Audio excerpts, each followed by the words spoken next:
Sasa umesikia, usiogope. Swali lingine hivi nikikuuliza hivi, 4 mara 5 ni ngapi? 20. 4 mara 5? 20. 20 kutoa na kujumlisha 5? 5. Kabisa? Ndio. Kabisa? Ndio. Kabisa? Ndio. Na kazi ya medulla oblongata ni nini? Kutunza kumbukumbu. Kumbukumbu za nini? Mimi ninavyojua ni hivyo, kutunza kumbukumbu. Kabisa. Yaani kutunza kumbukumbu.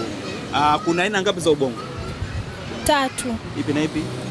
Cerebellum, medulla oblongata na nyingine sikumbuki vizuri, nakumbuka hizo 3. Cerebellum, medulla oblongata. Aya, hiyo losema kutunza kumbukumbu ni ubongo upi? Medulla. Na hiyo cerebellum? Ni ubongo wa kati, sijui ni wa mbele.